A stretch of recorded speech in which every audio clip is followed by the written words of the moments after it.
Somewhere beyond the recesses of time and space, two podcasters are set adrift in a machine, picking up transmissions of movies that are forgotten but not gone.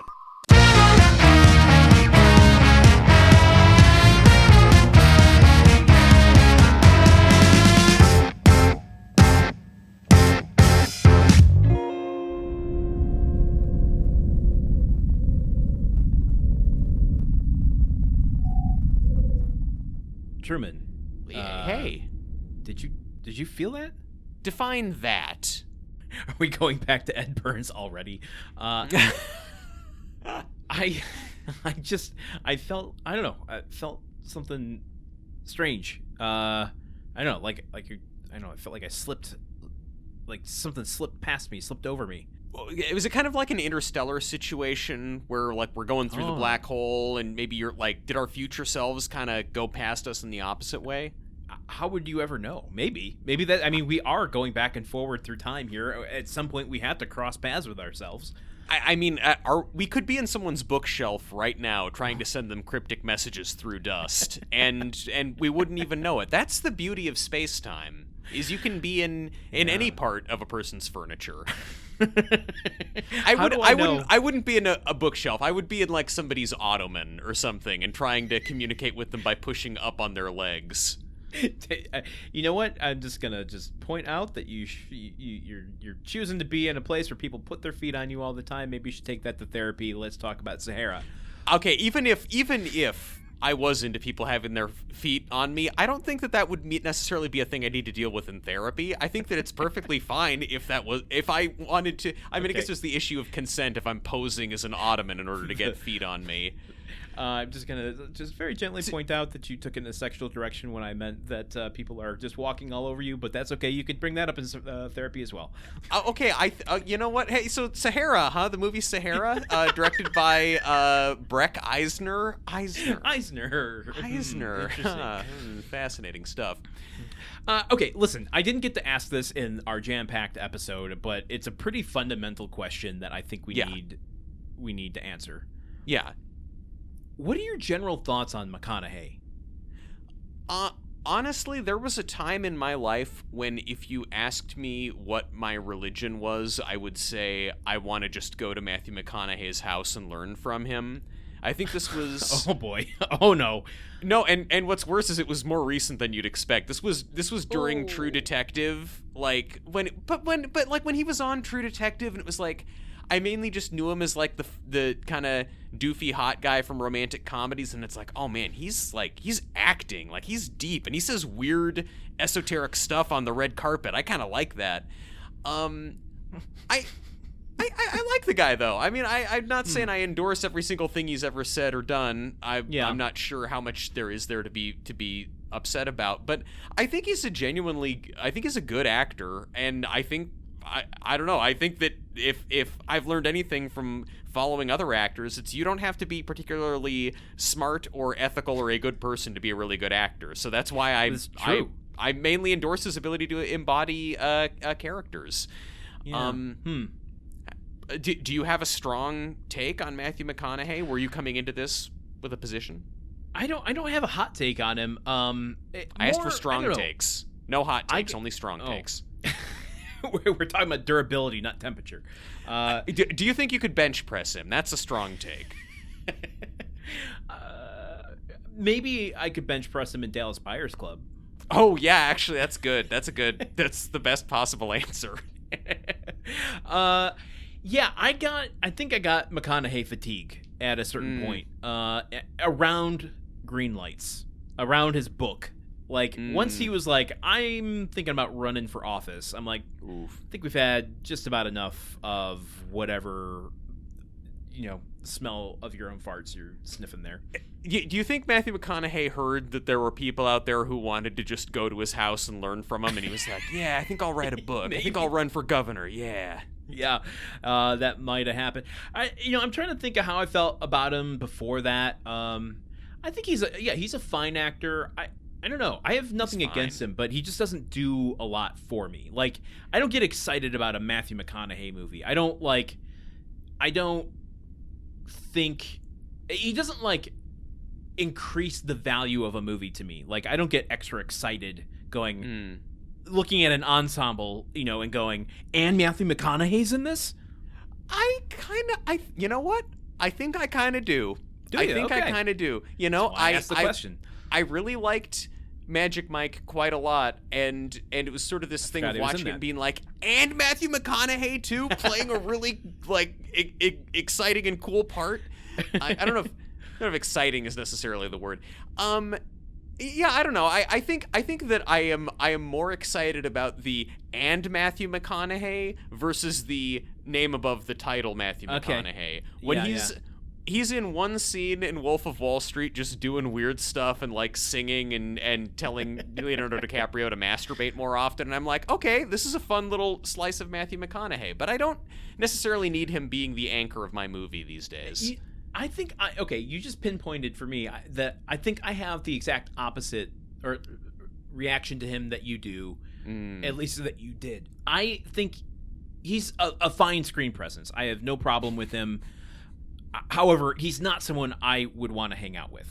I think I would not want to go to his house. I would not want to learn from him. He seems a little too like. I don't know. I mean, and not that you need to want to hang out with everybody, but like the Wolf of Wall Street thing in particular is what did it for me, because all of the behind the scenes stories about that of him, like doing that shit is like he was just doing that on set because that's the way he amps himself up, and I'm like, okay, it's fine. I mean, you do you, but like that's not an energy I want to surround myself with. Okay. Think of it this way. I find myself enjoying that story very heartily, and I think that maybe I think my whole vibe of I want to go to his house and learn from him, maybe it's less that, and maybe it's more of like, I want to go to a zoo that Matthew McConaughey is in and stand on the other side of the glass and watch the way he lives his life and just be like, okay, fascinating. Like, I want to learn through observation. I want to learn about him. I don't want to learn to be like him. I want to watch the way this man goes through every moment of his life, because he's bringing interesting energy to every situation. Yeah, and I think now his best friend is someone that I have a very different opinion about, Woody Harrelson, who one of the biggest regrets of my life is having the opportunity to go drink wine with him in a hotel room turned down. Oh, you wait. So wait, you turned down the opportunity. Like, was it going to be just you and him in a hotel room? No. It's. I'm trying to think of a way to explain this without divulging too much. But there was a junket. I was accompanying a friend who was involved in the junket. There was an encounter with Woody Allen. The invite was Woody Harrelson, not an encounter with Woody Allen, right? Did I say Woody Allen? You said there was an encounter with Woody Allen, and depending on your tone of voice, that can take the discussion in a lot of really dark directions. I meant Woody Harrelson. If I didn't, go back to the tape. I am curious if I said Woody Allen, because maybe that's something I need to take the therapy. But we're not taping these though, are we? If we're making any record of the conversations we're having here aboard the machine, I'm gonna have to talk to my lawyers. Okay, so wait, you left us in the middle of wait, you did, so you had the opportunity to go drink wine with Woody Harrelson. You were like, no thanks. I was with someone who was on a junket, and the invitation was passed to him, and I was waiting in the hotel room for him. There's a whole thing. He turned it down. Like, there was a potential to go. I wasn't involved in the turning down or the invitation, and therefore I don't feel like I could speak to it too directly. But the fact that it was even remotely in proximity to me, and I didn't get to do it, is a big disappointment in my life. Okay, yeah, you like, it wasn't your decision, but like the opportunity was wafted past you, but somebody else chose on your behalf. Exactly.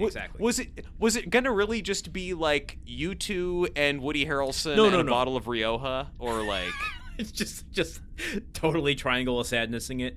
No. I it's a junket. There's got to be plenty of people there, publicists and his whole PR team.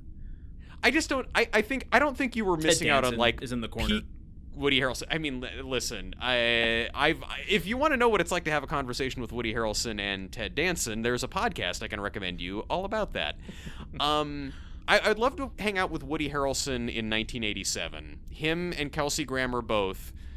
I wouldn't come back from that, but those are the only circumstances under which I would do cocaine, is if we ever time travel back to the late 80s, and I can go to the Sunset Strip for one glorious night after a Cheers taping with those two mad lads. So I get the sense there's just like crackling in the air that we didn't cover all there was to cover about Clive Cussler. God, no. There's really the man is a treasure trove. He is a wealth of podcastable information. Were you aware in your research that Clive Cussler, in addition to many books about different, almost identical forms of nautical adventurers, that he also wrote 2 children's books? No, but I have to admit I'm not very surprised. I mean, I guess once you've written like 100 books for adults, like it's not that difficult to slip in a couple for young adult audiences at the end. Yeah. Well, is it a children's book or is it a young adult book? Those are very different things. I guess you're right. They're not picture books. There's 2 books, The Adventures of Vin Fiz and The Adventures of Hotsy Totsy. Did he write these in 1957? Well, you know, you're laughing as though those are the funniest, stupidest names you're going to hear in this discussion, but it's only going to go crazier, because I think that is that is what Clive Cussler like the way that he calibrated himself for, I'm going to switch from writing paperback novels for middle-aged men to a paperback like 150-page books for like 10 to 12-year-olds is just, I'm going to just give everybody stupid rhymey names that are dumb. I think that's really the thing. So the books, everything else stays the same. He writes himself into them as old prospectors. Oh, Landon. Oh, shit. Oh, Landon. Oh, my dear boy. What have I done? I am so sorry. Oh, you've guessed it. You've cracked so many things. He's written these 2 books. There was only 2 of them. They are about a pair of 10-year-old twins. The boy is named... Wait, I actually don't know. I don't remember which one is the boy and which one is the girl. One of them is named Lacey, and the other one is named Casey. Lacey and Casey Nice Folk. The Nice Folk twins. Listen, it's not too dissimilar from Mandy Moore in American Dreams.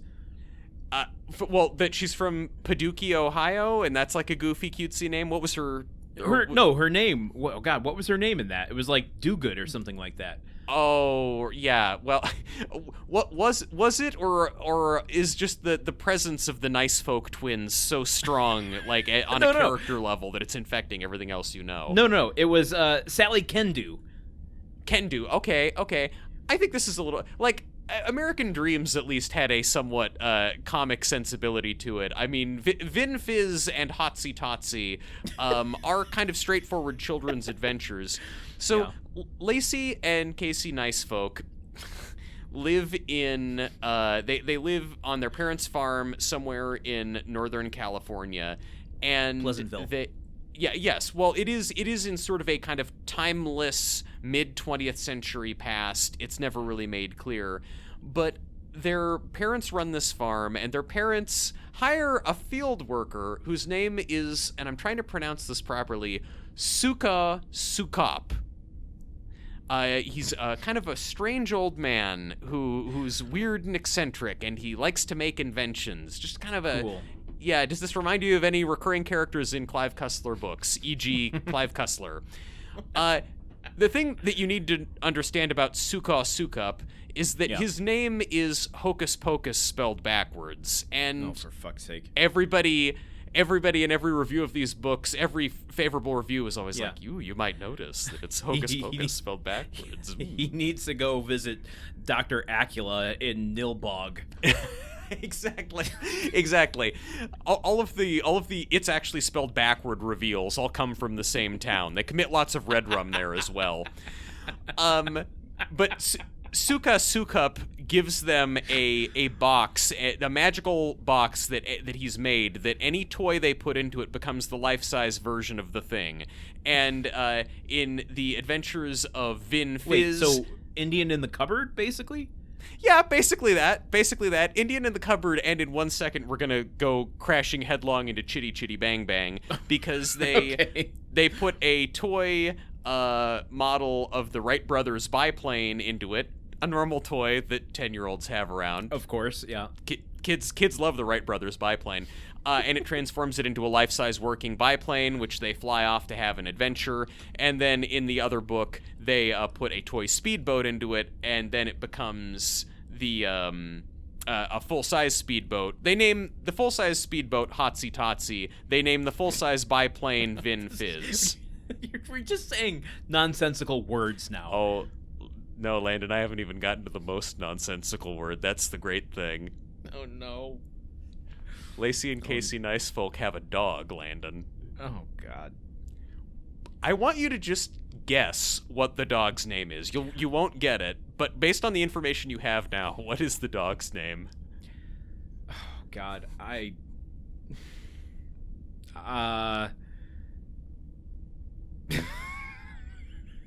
don't even know. God. Because it's spelled backwards. That's pretty good. You are I might say a more fertile creative mind than Clive Cussler, Okay. which is damning you with faint praise. Their dog's name is Floopy. Floopy. Floopy. Floopy. Oh, Floopy. like Snoopy, but Floopy. But with a Floopy. FL. But Floopy. But Floopy. But It's Floopy. Floopy. This has haunted me Does for he- so does he- long. Does the dog have a best friend named Stoodwalk? Yeah, he's got and he hangs out with some other kid named Arnold White or something, or Walter White. Actually, he cooks meth with some other kid. I read about their dog named Floopy in the Clive Cussler retrospective, and have been sitting on the knowledge of Floopy for a long time. And then we got through the whole episode last week, and I realized, oh shit, I didn't even talk about Floopy, and I've just had Floopy in my soul, and I had to share that Lacey and Casey have a dog named Floopy, and now you know it too. Yeah, and it almost feels like it's been more than a week, but I don't know. Maybe it's, when things reside in your soul, maybe time is relative. It felt like an eternity to me as well, between when we last recorded and now. I mean, I don't know. Burdened again with the knowledge of Floopy, of all of the evil that man can do. Here's a question for you. When did Clive Cussler die? He died in 2020. He died in 2020. Oh, yes. I forgot. I blindly led you into one of your points you want to talk about. But let me make a wild accusation here. Okay. He died in 2020. That is a couple years after 2015. Even 2016. Some might say. Where all of this stuff about writing for adventures that seem to come from 1950s pulp. Is Clive Cussler a contributor to The Legend of Tarzan, maybe? I mean, I feel like he is one of the dads who went to see it. Okay. Like did Dirk Cussler help write The Legend of Tarzan to make Clive Cussler proud? I feel like Clive Cussler watched it and then looked at Dirk Cussler and was like, "Why didn't you do this? Why didn't you do this, you little asshole? This is exactly what I'm talking about." Dirk Cussler, if you're listening, I'm sorry. I'm sure you and your father had a beautiful relationship. His desire to throw back to the adventures of old is very Tarzan-esque. I feel it in a strong way. I feel like he was probably one of the people who saw it opening weekend, even at his advanced age. So, okay, his advanced age, he died in 2020. Yeah. I mean, let's tread lightly, real people, real deaths, but no, I mean, I'm not trying to dunk on it. He died on February 24th, 2020 at the age of 88, so a good long life. Yeah. of undisclosed causes. That's the main thing. Wikipedia goes out of their way to say, we don't know how he died. And not our business. No. Not our business at all. It's also just... It is like... This just feels like the hook for a Dirk Pitt novel. Like, this feels like something Dirk Pitt would be investigating, you know? Yeah. Well, it would be the MacGuffin to get him to discover Aztec gold or something like that. Yes, and probably, I don't know, one would hope that they find his skeletonized body behind the wheel of a beautifully restored roadster from the 1930s. So I know that Dirk Cussler is still writing Dirk Pitt novels. Yeah. I'm afraid to even ask the question. Is there a scene in any of the post-Clive Cussler books in which Dirk Pitt discovers the body of Clive Cussler that gives him one last clue to one last adventure? I thought... Yeah, that's a good... Okay, that's a good question. I mean, I realize it's treading tricky waters by asking it, but I mean, I think the evidence that exists allows me to at least speculate and wonder. I think that is a very good question. I thought you were going to ask, does this mean that like now Dirk Cussler shows up in all of the books to help Dirk Pitt at the last minute? That's the alternate, yeah. And it would be awkward also because Dirk Pitt's son is named Dirk Jr. So then if Dirk Cussler shows up to talk to Dirk, he's like, "Oh, hey, Dirk, I'm Dirk. My son is Dirk too. Dirk. And Truman has achieved full ancestry. I'm just sitting here saying Dirk over and over again, and like Floopy in the Lacey Casey Nicefolk books. Let's talk about Steve Zahn for a second. Oh, okay, that's good. I have another Zahn thought as well. What do you want to say about Steve Zahn? I think one thing that's kind of indicative about why this film didn't work, a good example of like, let's follow the template of these big blockbuster franchises, and they do, but not have quite the like it factor, the charisma, or what it takes. Mm-hmm. Because Steve Zahn in this movie has a catchphrase. Again, it must have really been like it feels like more than a week because I can't remember the catchphrase. He says it 3 times throughout this movie, and it's just indicative of like, this is not how you do a catchphrase. It's not how you introduce it into the movie. Like, it's so kind of nonchalant that you like, the catchphrase itself is like, you wouldn't know it's a catchphrase, and then how they use it is kind of just buried in the moment, so you don't know that it's supposed to be a catchphrase. Is the catchphrase "my hat"? Because he loses his hat like 3 times in the movie, and that is one of his most endearing qualities. Yeah. That might be a secondary catchphrase. All right, I'm gonna paint a scenario for you. Oh. And I'm gonna put you in the position of you saying the catchphrase without knowing what it is. You ready? Okay, great, yes. Okay. They are breaking into a facility, right? Mm-hmm. And this doesn't have to be from Sahara. This can be from an imaginary Dirk Pitt, Al Giordino movie. Look, all Dirk Pitt ever does is break into facilities. I think that is a very common factor in his adventures. Dirk and Al, they're busting into a facility. They might be in disguise. Let's say, let's say they're in an armored vehicle or some sort of vehicle that is shielding view of them. Hey, who gave them the armored vehicle? Was it an eccentric old man with Clive Cussler written on a name tag? Maybe. Is it a younger man who looks a lot like the older man and has taken over the reins lately? Could be. Okay, but they're shielded from view until they Trojan horse their way into the facility. Yeah. And they are surrounded by a bunch of bad guys. Yeah, typical. Okay, and that's when the window rolls down or the hatch on the top of the armored vehicle pops up, and Steve Zahn pops out, sees everyone, and says, "How you doing?" Oh, so close. How's it going? You want to give one more shot? Ramalama Ding Dong. Be a pretty good catchphrase. "Hi, how are ya?" Yeah. Yeah, he does. He says that before he hits the guy with the rifle butt.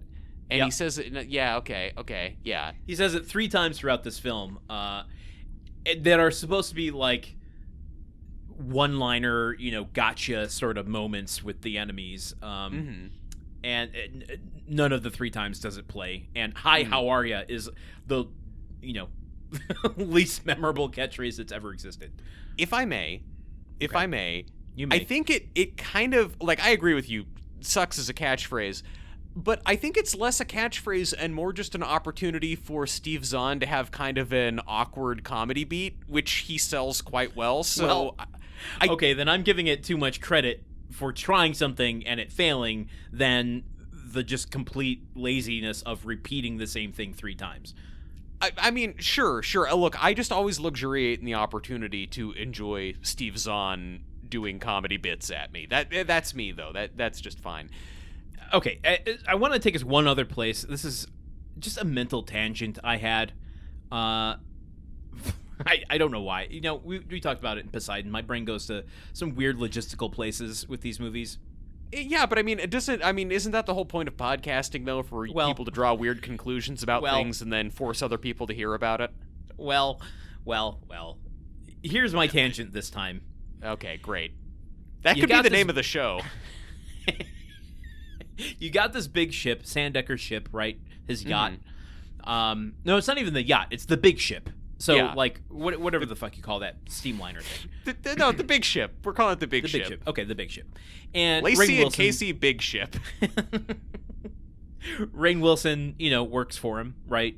He's doing computer stuff, running tests, research, and he's printing stuff off, right? Yeah. He's moving quickly to he's doing that demonstration of all the red algae taking over the world. Yeah, how it fills the ocean. Very quickly need to print off some results, tear them off a dot matrix printer and run over and show, no, we need to change course. He's like, we're not changing course. He's like, no, I think we do.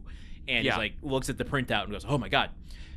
I don't know why my brain went to this place of this big ship of Sandekker's is its own little civilization to a degree, its own society. Yeah. And I was just wondering, what do you think the situation is, the protocol, the process for buying new printer ink? How many cartridges do they have stocked? Yeah. Is there an inventory? Do they have someone running admin? Do they put in purchase orders, or do they just when they're in port, do they go to an Office Depot and just pick up stuff? No. There's got to be a process to this. I know what the process is. Okay, Rainn Wilson trying to print something and oh no, it's all faded. I guess we need a new print cartridge. He knocks on Dirk's door. Dirk is doing something awesome in his room. Dirk goes out, takes his shirt off, straps on a pair of goggles and a snorkel, dives into the water. Minute and a half later, comes back up with a squid, walks over to the open cartridge, just melks a big old rope of ink out of that squid, tosses it back overboard, says, peace be with you, and then goes back to his room. And then you've got your ink. Okay, that's fair. I'm only going to take umbrage with one point of that, which is... Only 1 point. Only 1 point, which is Dirk Pitt is not doing anything awesome in his room. The only awesome stuff he does is when he's out for adventures. When he's in his room, he's doing the boring-ass shit of just, looking at the model of that Civil War ship. He's just sitting at the table staring at it. He's not doing anything cool there. He's not painting it. He's just, pondering it. Wait. Dirk's not doing anything cool, and Landon's example of this is painting a model ship. That's what the cool guys are doing. That's the cool thing that Dirk Pitt is definitely not doing in his room. I mean, there is a bunch of Warhammer community folk that would argue with you in this point, but I am not going to alert the community to come after you.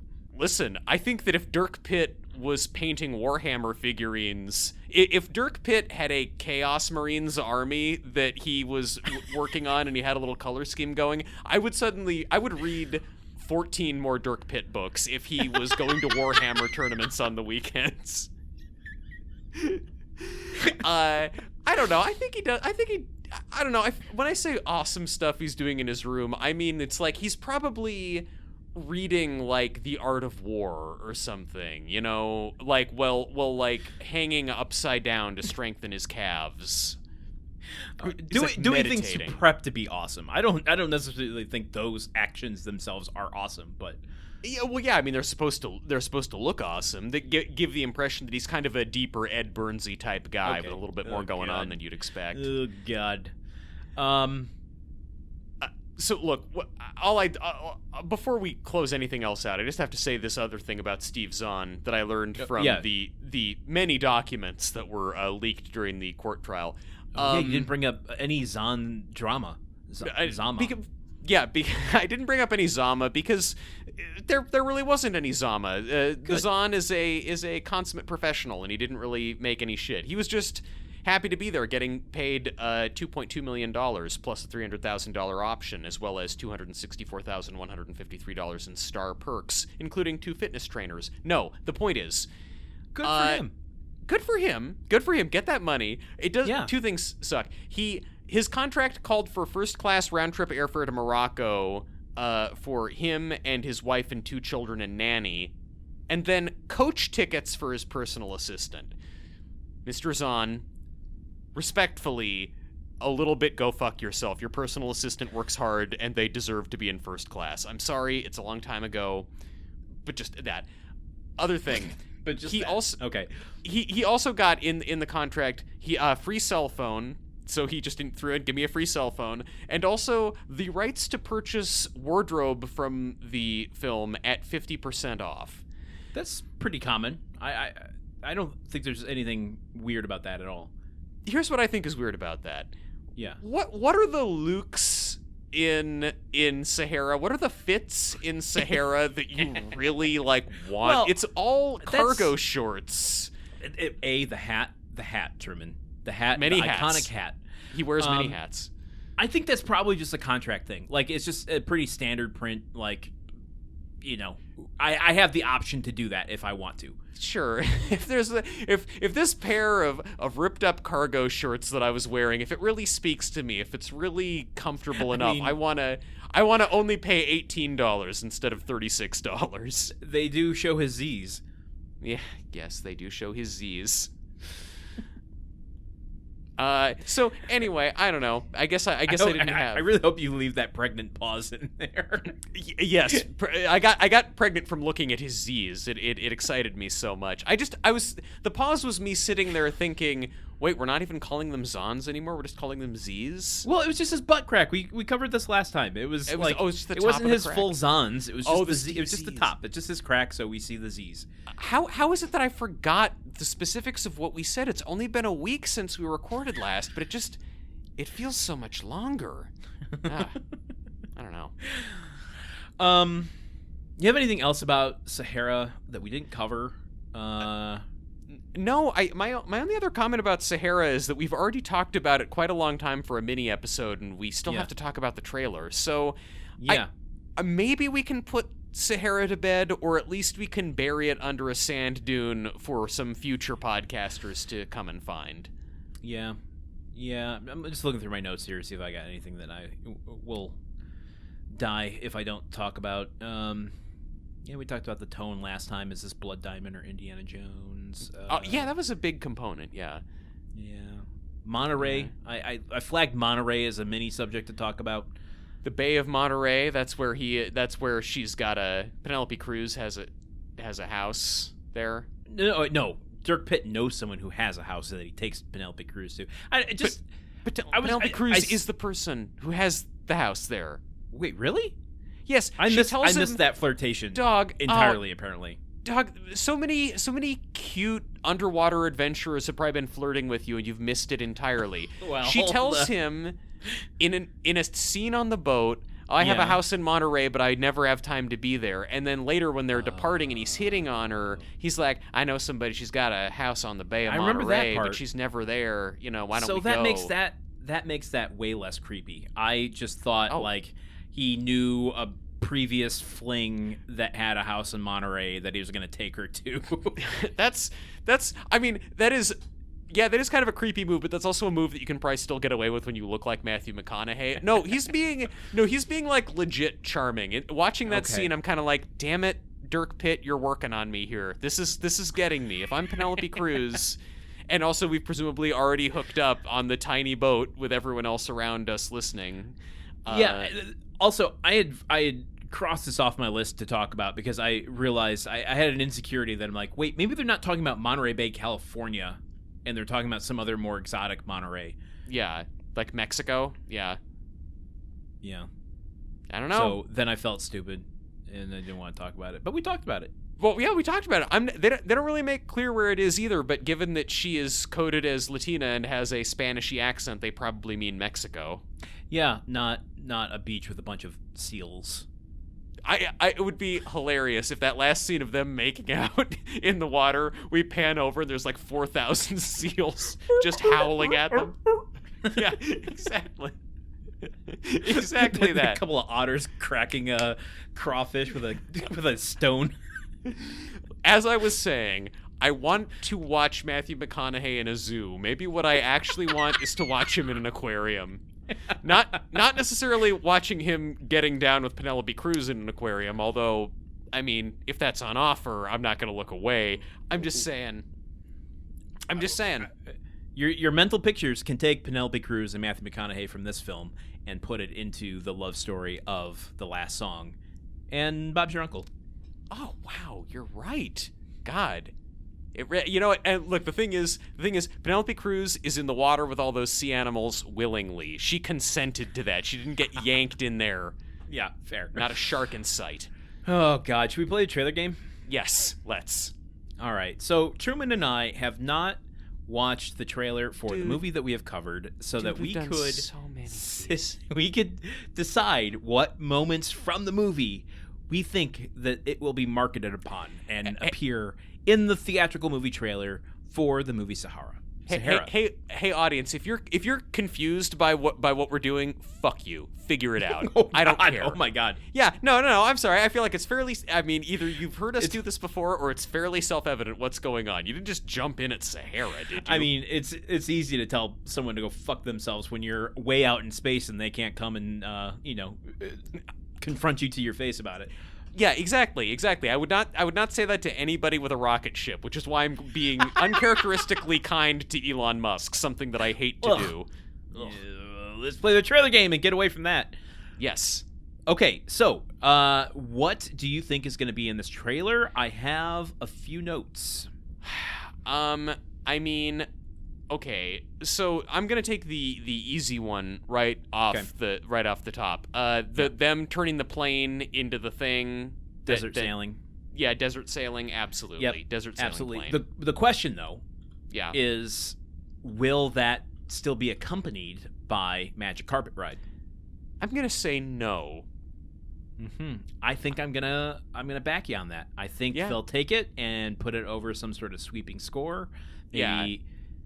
Maybe just their yells of enjoyment. Because that scene is just literally hooting and hollering. That's all they're doing.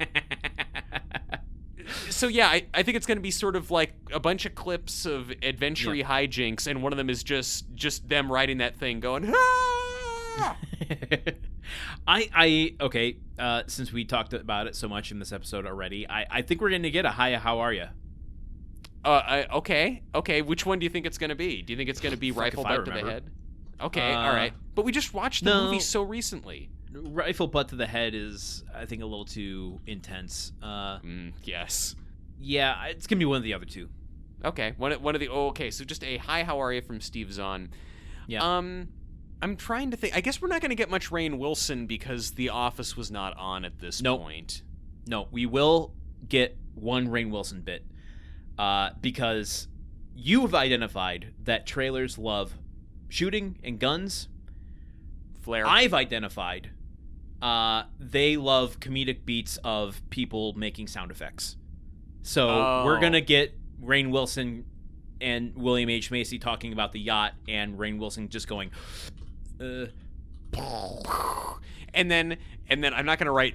that makes sense. I'm going to write that down. are we going to then cut straight from him going to a shot of the boat actually exploding? I don't think we should. I wouldn't wager a point on it, but I would question whether the explosion comes before or after he makes the noise. That I wouldn't know. Yeah, sounds good. Sounds good. I love that. Here's a mundane one. Mm-hmm. The cave wall. Oh, them finding just the boat. It's either them finding the boat on the wall, or it's just like even at the beginning, just setting up the mystery. It like goes from so cave wall painting of the boat. Yeah, it's so custom made for a trailer shot too, because it's like low. There's it's on dolly, so it's got the sweeping movement to it, but it's indicating a much larger story than what we're seeing. Mm-hmm. Mm-hmm. I mean, and I think there's got to be also some of them getting chased around in the classic car in the desert. Some amount, like them driving through the fort with the car and the helicopter. Yeah, helicopter chase car. Okay, the helicopter, Truman, I don't know if you know this, was a character in this movie. I really felt that. I mean, had they used a different type of... Had they cast a different helicopter in this movie, it wouldn't have been the same film. I've got two more. One is a quote, and one is just a question that I'm not willing to put points on, but I want to put it to you and see what you feel. Okay, give it to me. The train. The train. The camels running up to them catching the train. Yeah. The $350,000 train that they seem to have only put in the movie to get Clive Cussler to sign off on it. Yeah. I don't think we're gonna get the train. Okay.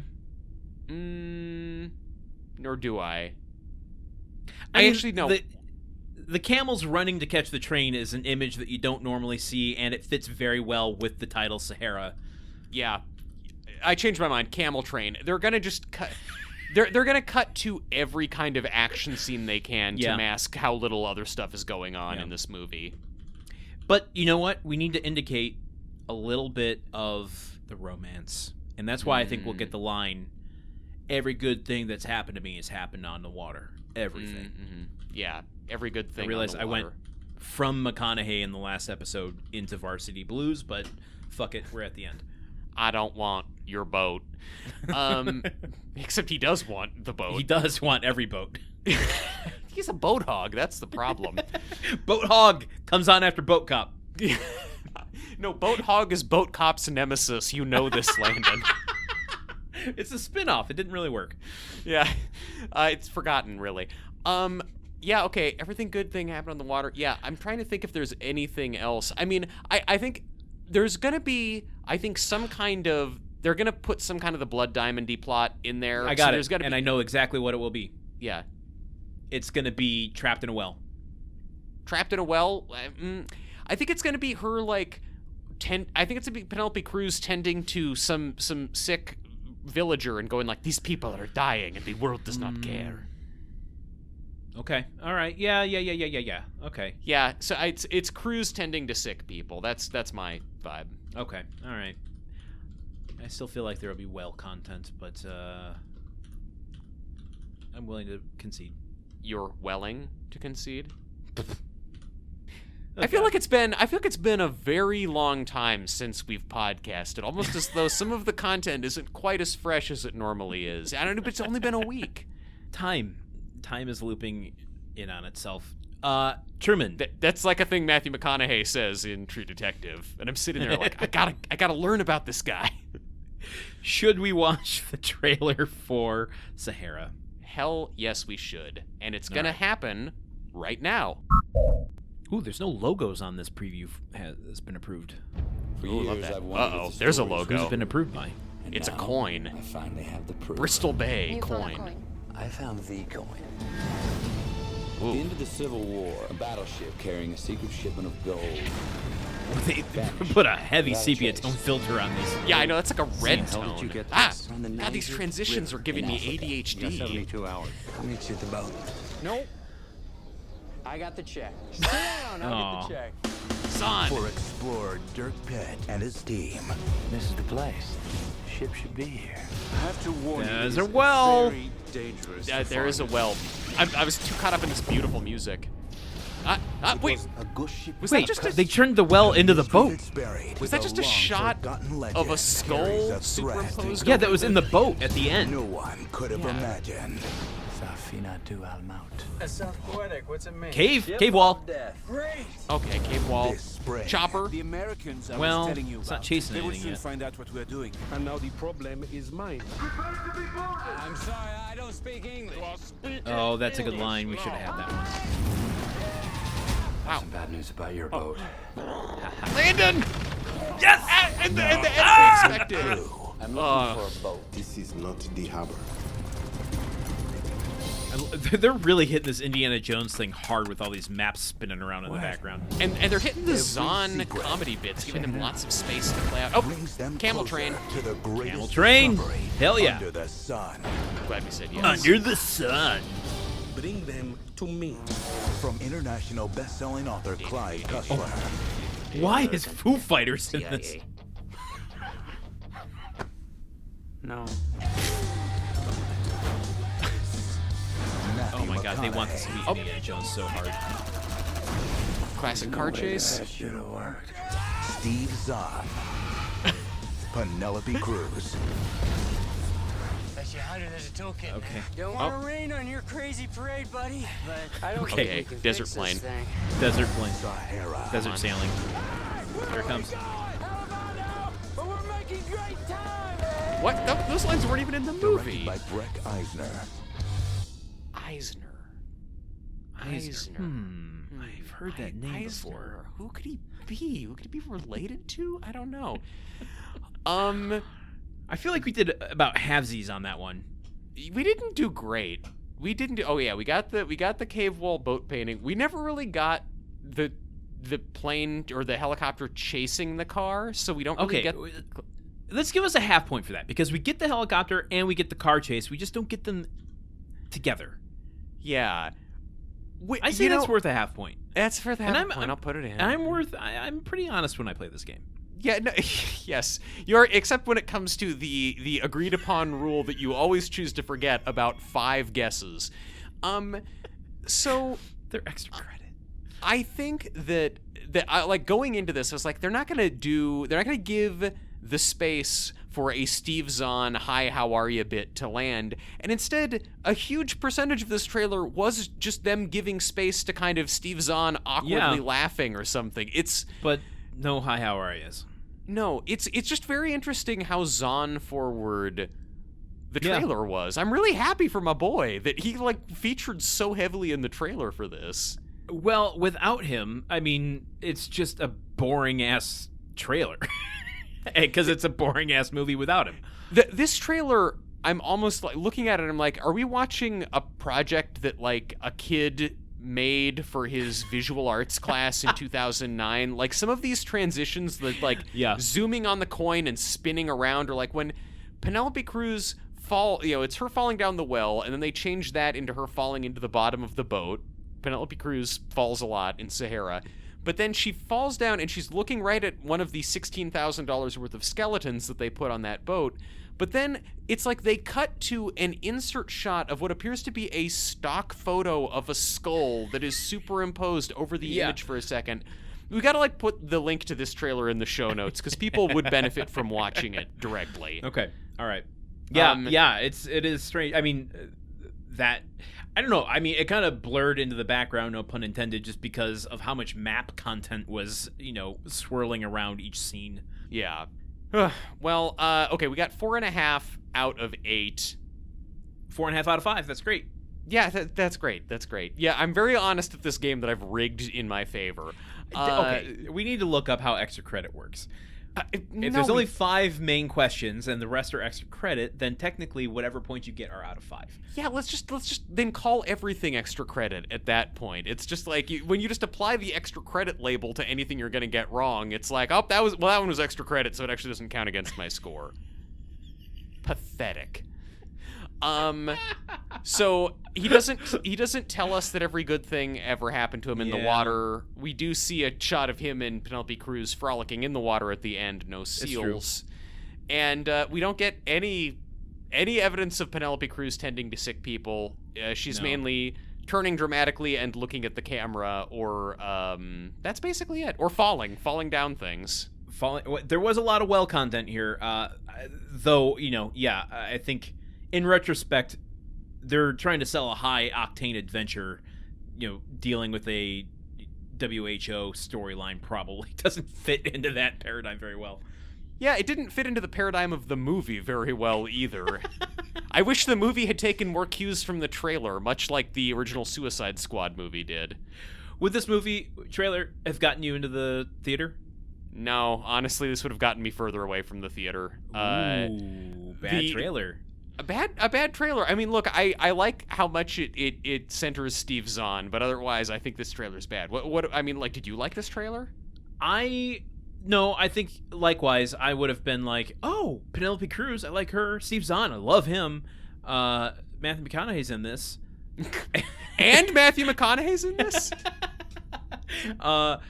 So I think I would have been excited by that, but not enough to get my butt motivated to sit for 2.5 hours. Yeah, you're not motivated enough to plant your Solanos in a theater seat. I got you. Yeah. I mean, that's Sahara. That's the trailer for Sahara. That's season 1. I mean, God, I hadn't really thought about it. I guess you're right. I kind of forgot in the seemingly week-long but feelingly much longer interim between episodes. Yeah, we wrapped out a season. We've gone through the all the movies that the machine had queued up for us. So does that mean we're done? Yeah. What this is usually where we find out where it's sending us next. We're not home. We're still floating out here in 2006. Do we do more episodes? I mean, I feel like the only way we find that out is if we push the button. But if we don't push the button, then we don't have to do more episodes, right? Well, I guess. I don't know. I mean, we can find out. I mean, are you cool living here in 2006? I'm honestly fine with it. I had a pretty good thing going on in 2006, and I'd like to try and get back to that energy, frankly. So yeah, why don't we just hang in 2006 for a while? All right. Yeah. I mean, it'd be nice to have a little time off. Yeah. Let's go see The Departed in theaters. That'll be fun. Ooh. Yeah, I'd do that again. Yeah. Okay. Great. To watch some movies that. What? Oh wait. What is that? I don't like it when the machine makes that noise. That can't be. I haven't heard that noise before. Yeah, I know. This is good. I'm not enjoying this first experience with that noise. That is kind of irritating. I wish it would stop. How do we get it to stop? Okay, if this is its way of being passive-aggressive about the button... Wait, what the hell? What the hell's that printer noise? I've never heard that printer noise before. This is a lot of new noises I don't like. Yeah, this is giving me anxiety, I'm not going to lie. What does it say? Okay. It says, error, input not received.